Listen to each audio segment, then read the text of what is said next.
Hello everyone, welcome to my UPSC. UPPSC GDC assistant professor के regular test करवा रहे हैं। 8 टेस्ट ऑलरेडी हो चुके हैं।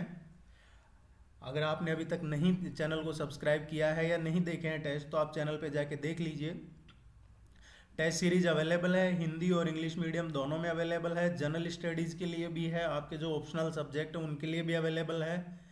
लिंक नीचे डिस्क्रिप्शन में मिल जाएगा, या फिर आप कमेंट सेक्शन में भी क्वेरी आपकी पूछ सकते हैं। कोई भी डाउट हो आप ज़रूर पूछिएगा, उस पर ज़रूर डिस्कस करेंगे। टेस्ट सीरीज ज्वाइन कर लीजिए ताकि आपको रेगुलर टेस्ट मिलते रहेंगे। और भी कोई टॉपिक में डिस्कस करना है या आपको नोट्स वगैरह, तो वो भी मिल जाएंगे। Let's begin the test. निम्नलिखित में से किन दो देशों के बीच वार्षिक सैन्य अभ्यास धर्म गार्जियन आयोजित किया जाता है?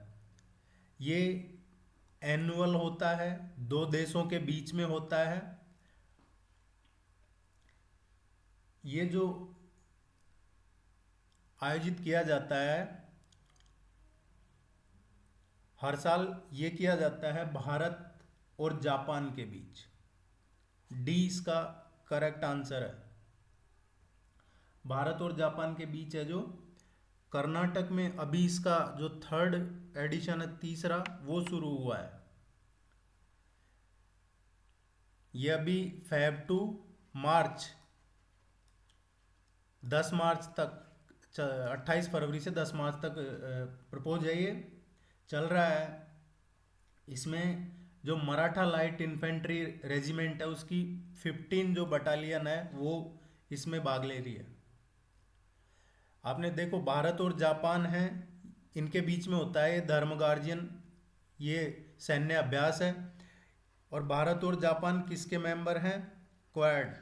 क्वाड के मेंबर है। आपने अभी देखा होगा, रिसेंटली क्वाड की मीटिंग भी हुई थी। क्वाड क्या है? क्वाड जो क्वाड्रिलेटरल सिक्योरिटी डायलॉग है, क्वाड्रिलेटरल सिक्योरिटी डायलॉग। क्वाड में कौन कौन से कंट्रीज हैं? क्वाड में अमेरिका है, USA, Japan, Australia and India, ये चार है। क्वाड है ये 2007 में बना था, फिर ये 2008 तक ही चल पाया। हो सकता है चाइना के प्रेशर में किसी कंट्री ने इसमें से हाथ खींच लिए हो, लेकिन ये 2008 तक ही चला था। अभी ये जो वापस इसको एस्टाब्लिश किया है, री एस्टाब्लिश किया है नेगोशिएशन के बाद 2017 में, 2017 से ये वापस मीटिंग हो रही है, ये फंक्शन में है। और इसके बारे में थोड़ा पढ़ लीजिएगा।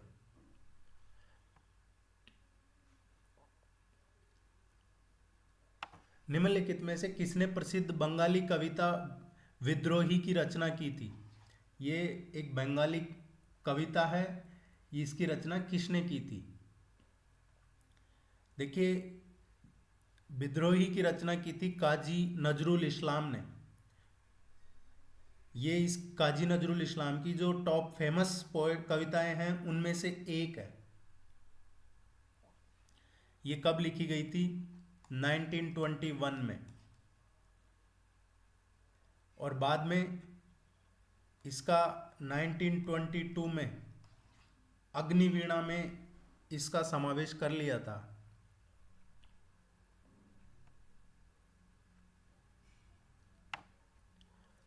तांबा अयस्क के प्रकार का सही क्रम क्या है? जो कॉपर और है, कॉपर अयस्क, इसका सही ऑर्डर क्या है? देखिए, इसका जो सही ऑर्डर है, चाल्कोपायराइट, एज्यूराइट, डाइप्टेज, ये इसका सही ऑर्डर है। चाल्कोपायराइट, चाल्कोसाइट, कोवेलाइट, एज्यूराइट, ये मेजर कॉपर के अयस्क हैं। ए इसका करेक्ट आंसर होगा। आप थोड़ा और पढ़िएगा कॉपर के अयस्क कौन से हैं, इंपॉर्टेंट टॉपिक है। निम्नलिखित में से गलत जोड़े को चुनिए। इनमें से इनकरेक्ट गलत कौन सा है?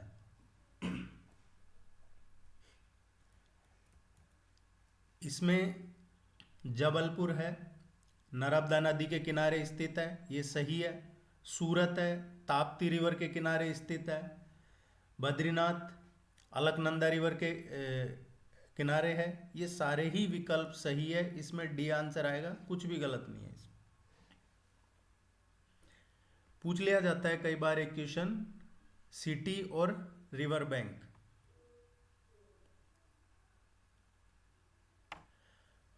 ट्रॉम्बे, नंगल और सिंदरी ये किसके लिए फेमस है?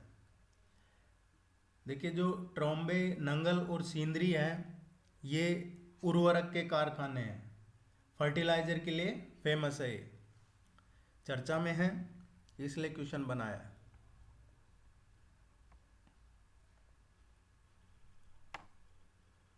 भारत के संप्रभु लोकतांत्रिक गणराज्य के कितने दिन बाद सर्वोच्च न्यायालय अस्तित्व में आया? देखिए, बात हो रही है संप्रभु लोकतांत्रिक गणराज्य। संप्रभु लोकतांत्रिक गणराज्य, ये बात है रिपब्लिक। तो रिपब्लिक कब डे मनाते हैं हम? 26 जैन, और ये था 1950। सो अब बात हो रही है कितने दिन बाद सर्वोच्च न्यायालय अस्तित्व में आया था। जो अपेक्स कोर्ट है, सुप्रीम कोर्ट, ये अस्तित्व में आया है 28 जनवरी 1950 को। 28 जनवरी 1950 को सुप्रीम कोर्ट है जो अस्तित्व में आया था 2 दिन बाद, 26 जनवरी के 2 दिन बाद 28 जनवरी को आया था। लेकिन अभी जो वर्तमान में ये जो आप सर्वोच्च न्यायालय का जो परिसर देखते हैं सुप्रीम कोर्ट का, ये शुरू हुआ था 1958 में।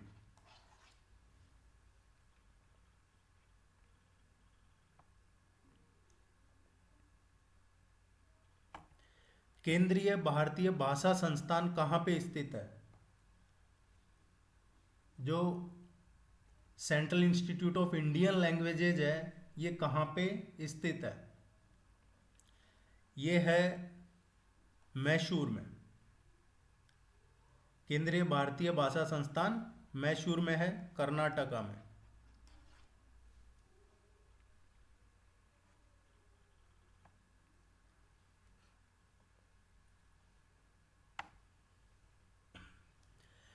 यूक्रेन की भौगोलिक स्थिति के से संबंधित कौन सा कथन गलत है? इसमें से गलत कौन सा है वो देखना है।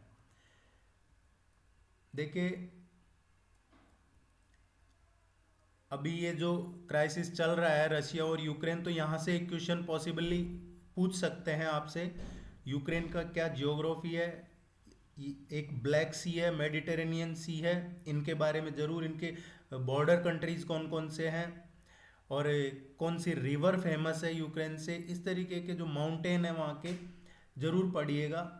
एक क्वेश्चन पॉसिबली पूछा जाएगा। अभी इसको लेके मीडिया में भी अब तो मीडिया तो खैर ज़्यादा वो ऑथेंटिक रहा नहीं है, कहीं से कुछ भी उठा के दिखाते हैं। यूक्रेन की भौगोलिक स्थिति के संबंध में, बुल्गारिया की सीमा यूक्रेन और ब्लैक सी से लगती है। बुल्गारिया की सीमा यूक्रेन और ब्लैक सी से लगती है। लिथुआनिया की सीमा बेलारूस से लगती है, यूक्रेन से नहीं लगती। कार्पाथियन माउंटेन रेंज के दायरे में यूक्रेन भी आता है। डेनिपर और डेन्यूब नदियां यूक्रेन में बहती है, ये सही है। ये 2 रिवर्स यूक्रेन में बहती है। ये माउंटेन रेंज के दायरे में यूक्रेन भी आता है। लिथुआनिया की सीमा बेलारूस से लगती है, ये सही है, यूक्रेन से नहीं लगती है। बुल्गारिया की सीमा यूक्रेन से नहीं लगती है, ये इनकरेक्ट है। देखिए, इसमें क्या है, जो नाटो है ना, एक्चुअली नाटो कुछ नहीं है, जो भी है यूएसए है और यूके है। यूएसए ही है मेनली। तो इसमें ये लोग क्या करते हैं, पहले 2000 के अराउंड में इन्होंने एक कंट्री को नाटो का मेंबर बनाया। रशिया ने ऑब्जेक्शन किया तो इन्होंने कहा कि ठीक है भाई, आगे से हम ऐसा किसी दूसरे कंट्री को जो जिसका बॉर्डर रशिया से लगता है, जिसका बॉर्डर रशिया से लगता है, जो बॉर्डर शेयर करता है रशिया से, उसको नाटो का मेंबर नहीं बनाएंगे। उसके 2 साल बाद नाटो ने फिर एक और कंट्री को रशिया का, उसका नाटो का मेंबर बना लिया, जिसका बॉर्डर रशिया के शेयर कर रहा था। रशिया ने वापस ऑब्जेक्शन किया कि भाई आपने मना किया था, वापस अब नाटो का मेंबर हमारे बॉर्डर कंट्रीज को क्यों बना रहे हो? नाटो ने कहा हमने कोई रिटर्न में नहीं दिया है आपको।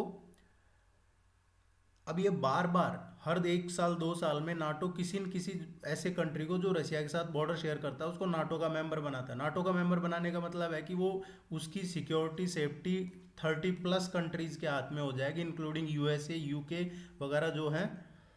फिर उसको रशिया है जो कोई थ्रेट नहीं रहेगा, थ्रेट रहेगा रशिया को। अब आप बार बार आप अपने आपके पड़ोसी सारे ही जगह आपकी उनको बेच रहे हैं जो आपके एनिमी है, तो आप ऑब्जेक्शन करोगे। लेकिन मीडिया क्या है इसमें, यूक्रेन के साथ सिंपैथी दिखा के कर रहे हैं। रशिया को भी तो है इसमें एग्जिस्टेंस थ्रेट। बाकी तो वार चल रहा है, इसके बारे में जरूर पढ़िएगा। बॉर्डर कंट्रीज कौन से हैं यूक्रेन के, और इसका जियोग्राफिकल भी थोड़ा देखिएगा, क्वेश्चन बनता है आपके एग्जाम। यूक्रेन की जो बॉर्डर है वो रूस से, बेलारूस से, Moldova, Romania, Poland, Hungary, Slovakia, Black Sea और एक एजोव सी और है। एजोव सी के बारे में भी आप जरूर पढ़िएगा। ब्लैक सी और एजोव सी, मेडिटेरेनियन सी, ये तीनों को पढ़िएगा। पीतल एक मिश्र धातु है जो बना होता है। पीतल किससे बना होता है? पीतल मिश्र धातु है, ये तांबा और जस्ता से मिलके बना होता है। सी इसका करेक्ट आंसर होगा। देखिए एक इम्पोर्टेंट टॉपिक्स का भी मैंने आपको बताया है, अगर आपने अभी तक नहीं देखा है तो वो एक इम्पोर्टेंट कौन कौन से टॉपिक्स हैं जो आपको मिस नहीं करने चाहिए, चैनल पे जाके उसको जरूर देखिएगा आप। जादूगोड़ा निम्न में से किसके लिए प्रसिद्ध है? जादूगोड़ा ये सिंहभूम डिस्ट्रिक्ट है, ईस्ट सिंहभूम डिस्ट्रिक्ट झारखंड में, वहाँ पे है। ये इंडिया की पहली यूरेनियम की माइंस है, यूरेनियम के लिए फेमस है ये जादूगोड़ा, झारखंड में। बी इसका करेक्ट आंसर होगा। आपने अभी तक टेस्ट सीरीज ज्वाइन नहीं किया है तो टेस्ट सीरीज ज्वाइन कर लीजिए, ताकि आपको टाइम से मिल जाएगी, इसकी पीडीएफ वगैरह सब मिल जाएगी आपको। निम्न में से किसने अग्निवीणा नामक प्रसिद्ध बंगाली पुस्तक लिखी है? देखिए अभी हमने एक डिस्कस किया था, ये क्या है थोड़ा टॉपिक चर्चा में है इसलिए इससे कोई क्वेश्चन छूटे नहीं, इसलिए रिवाइज किया है। इसका भी आंसर वही है, नाजी नजरुल इस्लाम, काजी नजरुल इस्लाम। बी इसका करेक्ट आंसर होगा, एक काजी है।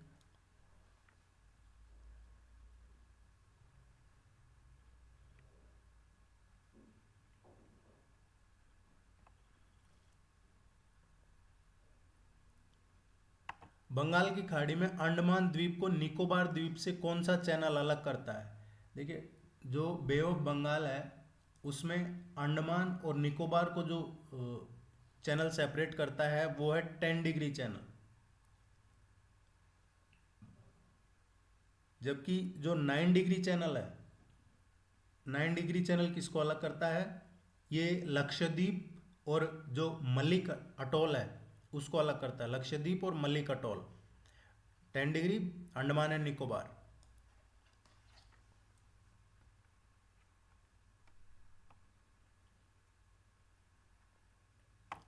पंपास नामक घास के मैदान किस क्षेत्र में उगाए जाते हैं? देखिए ये जो पंपास घास के मैदान हैं ये साउथ अमेरिका में उगाए जाते हैं, सदर्न अमेरिका, ये ब्राज़ील वगैरह आ रही है इधर। अर्जेंटीना में जो मेनली तो अर्जेंटीना में है ये, साउथ अमेरिका में अर्जेंटीना के जो घास के मैदान है उनको पंपास कहा जाता है। अमेरिका में ये प्रेरी, अफ्रीका में वेल्ड, एशिया में स्टेपिर, ऑस्ट्रेलिया में इनको डाउन कहा जाता है। तो आपको ध्यान रखना है, अर्जेंटीना में, साउथ अमेरिका में इनको पंपास बोला जाता है, अमेरिका में इनको प्रेरी बोला जाता है, प्रेरीज। क्वेश्चन आता है ये। अफ्रीका में इनको वेल्ड बोलते हैं, देन एशिया में इनको स्टेपी बोलते हैं, और ऑस्ट्रेलिया में इनको डाउन बोलते हैं। यह आप नोट कर लीजिएगा, इसको जरूर याद कीजिएगा।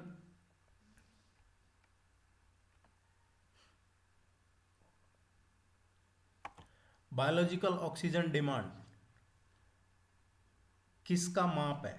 जो बायोलॉजिकल ऑक्सीजन डिमांड है ये इनमें से किसका माप है? देखिए जो बायोलॉजिकल ऑक्सीजन डिमांड है इसका उपयोग किस में करते हैं? जो वाटर में कुछ दूषित पदार्थ है, जैविक पदार्थ, उनका मेजर करने के लिए इसको यूज करते हैं।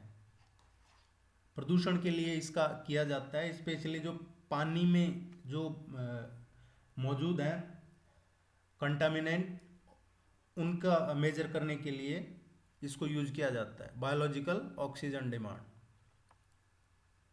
बीओडी। प्रिज्म में प्रकाश के विभिन्न रंगों का विभाजन होता है। प्रिज्म में प्रकाश के जो विभिन्न रंग है वो है रिफ्रैक्शन ऑफ लाइट की वजह से। रिफ्रैक्शन ऑफ लाइट, प्रकाश का अपवर्तन।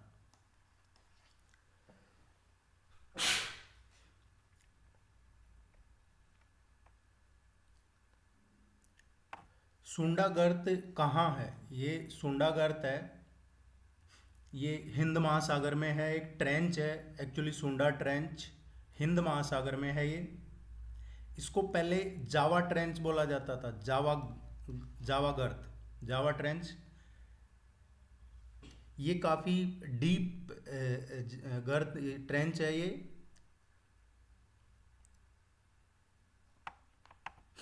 निम्न में से कौन सा प्रक्षेपात्र भूमि से वायु में जाने वाला प्रक्षेपात्र है? देखिए, भूमि से वायु का मतलब हो गया surface to air. Surface to air, surface to air जो है ये अभी रिसेंट चर्चा में है। त्रिशूल का इसका परीक्षण किया है, इसका ए करेक्ट आंसर आएगा।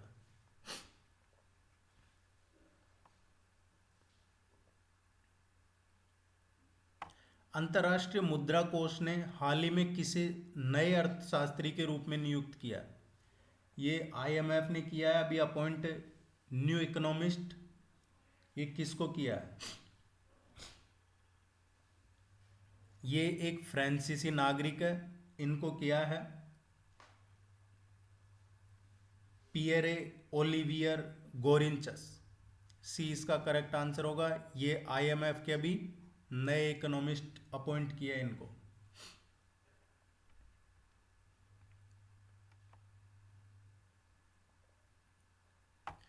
कृत्रिम वर्षा या मेघ बीजन के लिए प्राय प्रयोग किए जाने वाले रासायनिक द्रव्य है। देखिए, ये कह रहा है जो आर्टिफिशियल केमिकल सब्सटेंस यूज में लेते हैं आर्टिफिशियल रेन के लिए या क्लाउड सीडिंग के लिए, उसमें कौन सा केमिकल सब्सटेंस यूज करते हैं? आर्टिफिशियल रेन के लिए या क्लाउड सीडिंग के लिए सिल्वर आयोडाइड यूज करते हैं, सोडियम क्लोराइड भी यूज करते हैं, ये दोनों तो यूज करते हैं। इसमें सूखी बर्फ जो ड्राई आइस है वो भी यूज करते हैं। सो ये डी इसका सही आंसर है, सभी इसमें यूज करते हैं। सारे जो केमिकल सब्सटेंस है यूज करते हैं आर्टिफिशियल रेन या क्लाउड सीडिंग में।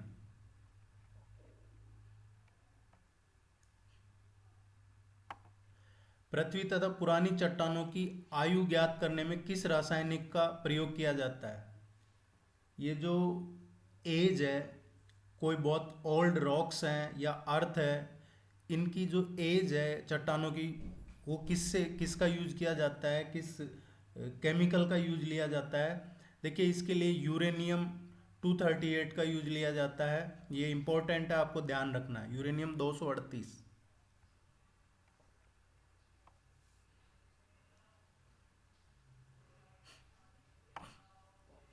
कश्मीर के इतिहास से कौन सी पुस्तक संबंधित है? कश्मीर के इतिहास से जो संबंधित है वो है राजतरंगिणी।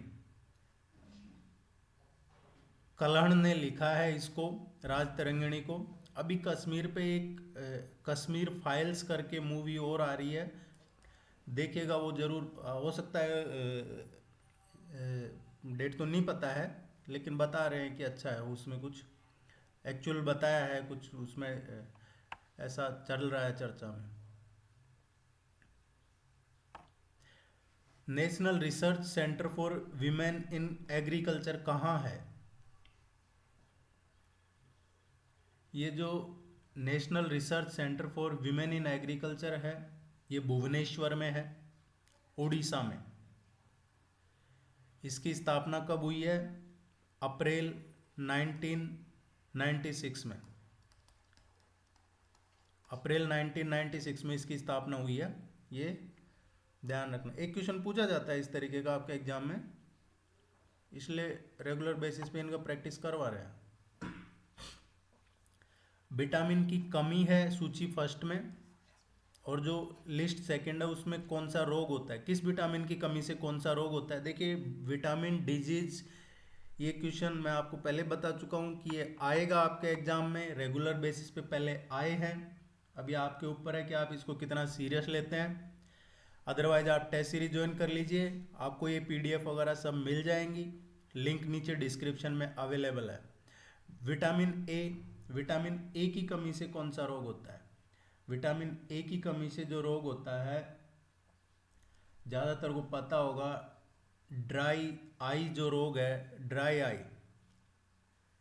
ड्राई आई जो रोग है वो विटामिन ए की वजह से होता है, शुष्काक्षिपाक। विटामिन बी की वजह से कौन सा होता है?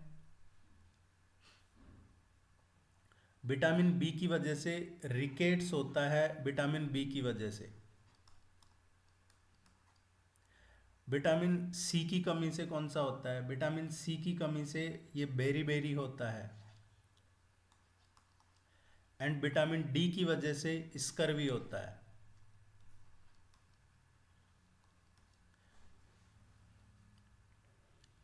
और आप जरूर पढ़िएगा इनके बारे में। सो करेक्ट आंसर होगा 4।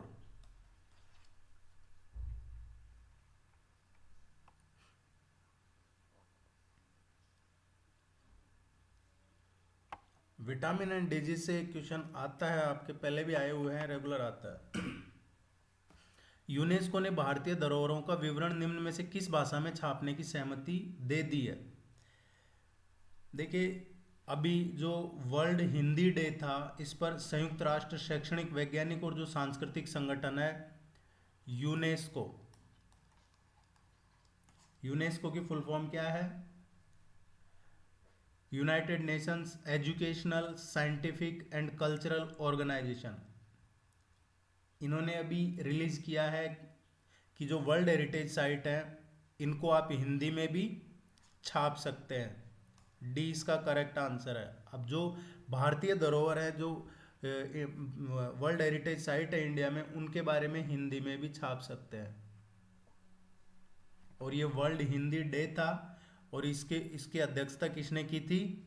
जो minister of state for external affairs हैं, मीनाक्षी लेखी, इन्होंने इसकी अध्यक्षता की थी।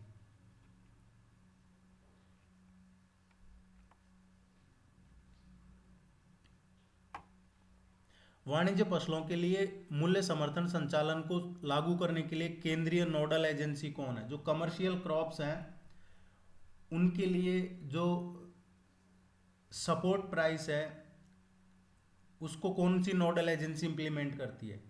ये जो नोडल एजेंसी है वो है national agricultural cooperative marketing federation of India limited. ये ए इसका करेक्ट आंसर है। NAFED, NAFED, national agricultural cooperative marketing federation of India, ये इस कब स्थापना हुई है इसकी? इसको एस्टैब्लिश किया है अक्टूबर 1958, 2 अक्टूबर गांधी जयंती 1958।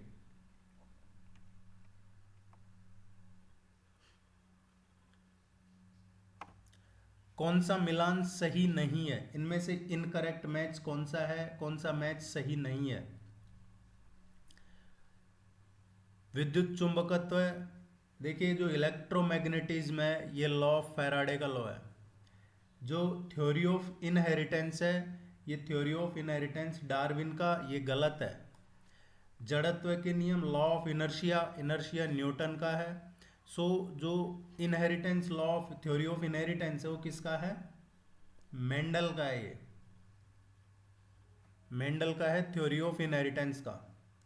डार्विन ने तो कौन सा दिया था? नेचुरल सिलेक्शन का दिया था डार्विन ने।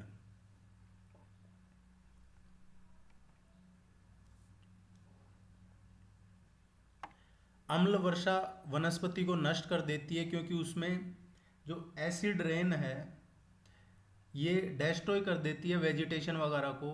क्यों, ऐसा क्या है उसमें? बिकॉज ऑफ उसमें क्या होता है, कॉन्टेन होता है सल्फ्यूरिक एसिड। सल्फ्यूरिक एसिड की वजह से जो वेजिटेशन है उनको नुकसान होता है। इसकी वजह एसिड रेन में सल्फ्यूरिक एसिड होता है जिससे वेजिटेशन को नुकसान होता है। नदियों और उनकी सहायक नदियों के संदर्भ में कौन सा जोड़ा सही नहीं है?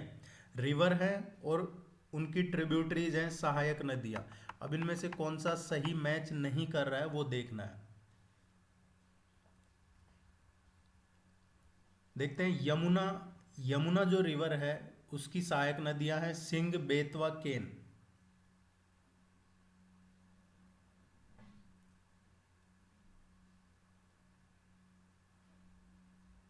ब्रह्मपुत्र, ये सिंध, बेतवा और केन। ब्रह्मपुत्र, दिबांग, लोहित, तीस्ता।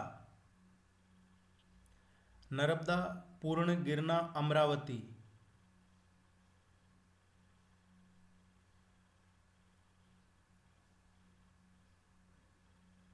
जबकि कृष्णा, कृष्णा की सहायक नदी कौन सी है? भीमा, प्राणिता, मूसी, सिलेरू।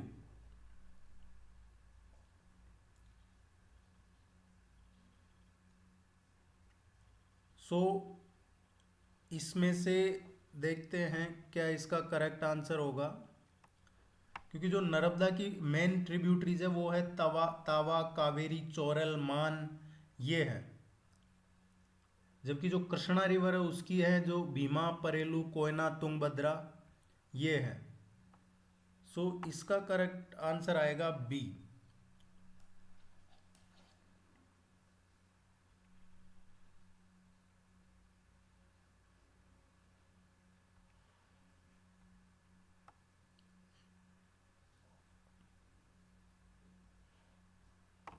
निम्नलिखित में से कौन सी भौगोलिक घटना हिंद महासागर में आम है?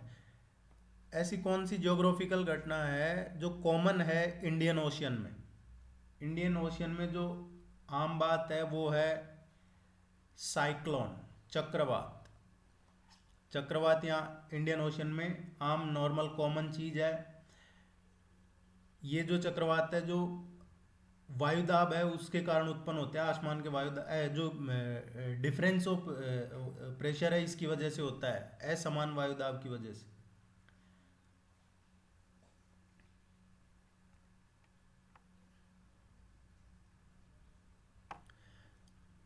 भारत के किस राज्य अथवा केंद्र शासित प्रदेश में मैंग्रोव वनस्पति का प्रतिशत सर्वाधिक है? सबसे ज्यादा मैंग्रोव कहाँ पे है? देखिए भारत में जो सबसे ज़्यादा मैनग्रोव है वो वेस्ट बंगाल में है। सुंदरबन डेल्टा सुना होगा आपने, सुंदरबन। इसके अलावा कृष्णा गोदावरी रीजन में भी है, लेकिन सबसे ज़्यादा कहाँ है? वेस्ट बंगाल में। आप चैनल को सब्सक्राइब कर लीजिए। टेस्ट सीरीज़ का लिंक नीचे अवेलेबल है, आप टेस्ट सीरीज़ ज्वाइन कर लीजिए। All the very best. आपको और भी कोई डाउट है पूछ सकते हैं। Good luck, thank you very much.